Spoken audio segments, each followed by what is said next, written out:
Mlinganiaji wa dini ya Kiislamu nchini Tanzania, Sheikh Abdallah ibn Sheikh Abdul Qadir Al-Ahdal amewataka waumini wa dini ya Kiislamu kutumia ujana wao vizuri, kwa sababu ni kipindi ambacho huja mara moja tu katika vipindi vitatu ambavyo mwanadamu anakutana navyo, akibainisha kipindi cha kwanza cha udhaifu, kipindi cha pili cha nguvu na kipindi cha mwisho cha tatu cha udhaifu. Imam Abdallah amesema hayo leo katika hutuba ya swala ya Ijumaa ambayo iliswaliwa hapa katika msikiti huu wa Jamia Nurul Hikma Temeke Mwembe Yanga.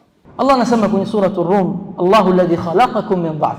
Allah subhanahu wa ta'ala amekuumbeni, unatoka katika tumbo la mama yako mzazi na wewe dhaifu. Unapata mtu kukuhudumia, mtu kukuchunga, hata jinsi ya kukulisha na kukunyonyesha pia anatakiwa kuchunge. Hii ni udhaifu mpaka unakuwa mifupa inakomaa, unaingia katika nguvu. Kwa hiyo nguvu kabla yake ilikuwa udhaifu. Na si hapo tu, na baada ya nguvu hii utarudi tena kwenye udhaifu kama alivyokuumba mwanzoni. Thumma ja'ala min ba'di quwwatin dha'fan wa shayba, kisha baada ya ujana ubarobaro unaingia katika uzee na unaingia katika udhaifu.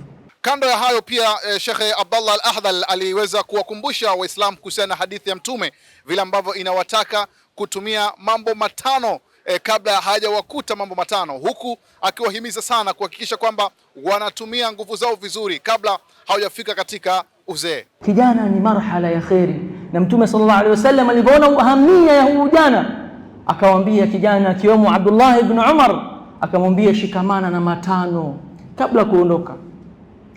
Akataja Mtume sallallahu alaihi wasallam vitu viwili: ujana wako kabla uzee hujaingia, uhai wako kabla umauti hujakufikia, utajiri wako kabla umaskini hujakufika, faragha yako kabla hujaanza kushughulika.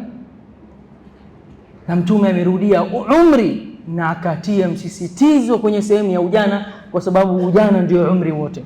Nao baadhi ya waumini ambao walipata bahati ya kuswali katika msikiti huu walikuwa na haya kuzungumza juu ya kile ambacho wamekisikiliza katika hutuba hiyo. Twaulizwa ujana wako umeutumiaje, lakini pia uhai umeutumiaje.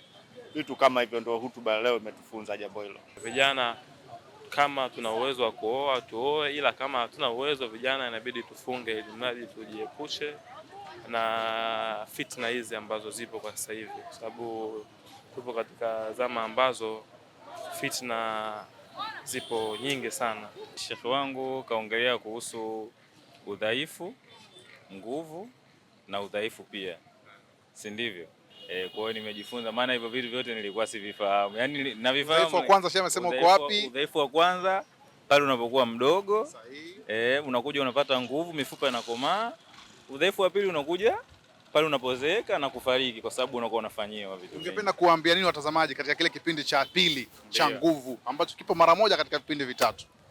Bwana, pale ni pa kutumia nguvu vizuri, kwa sababu kwenye ujana ndio kwenye sehemu ya kufanya vitu vingi, kwenye vishawishi, kufanya vitu vibaya, pia kwenye ibra pia unauzwa kufanya vitu vingi vyema. Kwa hiyo vijana kama vijana natakiwa tutumie nguvu zetu vizuri kwa ajili ya kumsaidia Allah subhanahu wa ta'ala. Allah tufanyie pesa. Hayo ndio ambayo yamejiri hii leo hapa katika msikiti huu wa kisasa, msikiti mkubwa kabisa unaopatikana hapa maeneo ya Temeke Mwembe Yanga, Masjid Jamia Nurul Hikma chini ya Al Hikma Foundation. Nikiripoti nje ya msikiti huu, mimi ni mwana wa Maalim Mashi. Kishki TV, nuru ya dini yako.